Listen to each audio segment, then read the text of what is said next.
അസ്സലാമു അലൈക്കും വറഹ്മത്തുള്ളാഹി. ബിസ്മില്ലാഹ് വൽഹംദുലില്ലാഹ്. അല്ലാഹുമ്മ സ്വല്ലി അലാ മുഹമ്മദ്.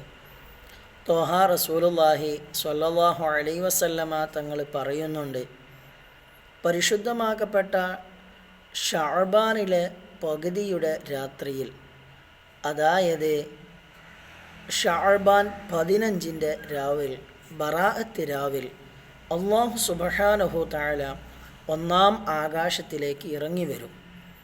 എന്നിട്ട് അല്ലാഹു സുബ്ഹാനഹു തആല ഒന്നാം ആകാശത്തിൽ നിന്ന് നമ്മോട് അല്ലാഹു ചോദിക്കുന്നുണ്ട്, ആരാണോ എന്നോട് പാപമോചനം തേടുന്നത്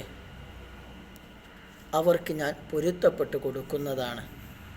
അതായത് നിങ്ങൾ ചെയ്ത പാപങ്ങളെ പൊറുത്തു തരാൻ വേണ്ടിയിട്ട് അല്ലാഹുവിനോട് നാം ചോദിക്കുകയാണെങ്കിൽ അല്ലാഹു സുബ്ഹാനഹു തആല നമ്മുടെ ആ പാപം പൊരുത്തപ്പെട്ടു തരുന്നതാണ്.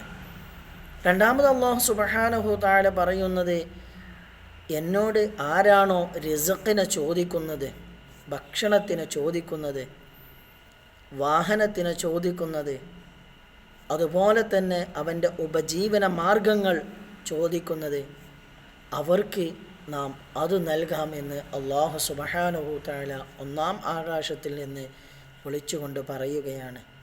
മൂന്നാമതായി അവിടുന്ന് പറയുന്നു, നിങ്ങളിൽ ആരെങ്കിലും പ്രയാസപ്പെടുന്നുണ്ടെങ്കിൽ എന്നോട് നിങ്ങൾ പറയുകയാണെങ്കിൽ ആ പ്രയാസത്തിൽ നിന്ന് നിങ്ങൾക്ക് ഞാൻ മോചനം നൽകാം എന്ന് അല്ലാഹു സുബ്ഹാനഹു തആല ഒന്നാം ആകാശത്തിൽ നിന്ന് വിളിച്ചു പറയും. ഏതുവരെ അല്ലാഹു സുബ്ഹാനഹു തആല ഇക്കാര്യങ്ങൾ പറയുമെന്ന് വെച്ച് കഴിഞ്ഞാൽ, പ്രഭാതം ഉദിക്കുന്നത് വരെ, അതായത് ഫജ്ർ ആവുന്നത് വരെ അല്ലാഹു സുബ്ഹാനഹു തആല ഒന്നാം ആകാശത്തിൽ നിന്ന് ഇത് ആവർത്തിച്ചു കൊണ്ടേയിരിക്കും. അല്ലാഹു സുബ്ഹാനഹു തആല ആ രാവുകളിൽ നമുക്ക് ഉപയോഗപ്പെടുത്താനുള്ള തൗഫീക്ക് തന്ന് അനുഗ്രഹിക്കട്ടെ. അസ്സലാമു അലൈക്കും വറഹ്മത്തുള്ളാഹി.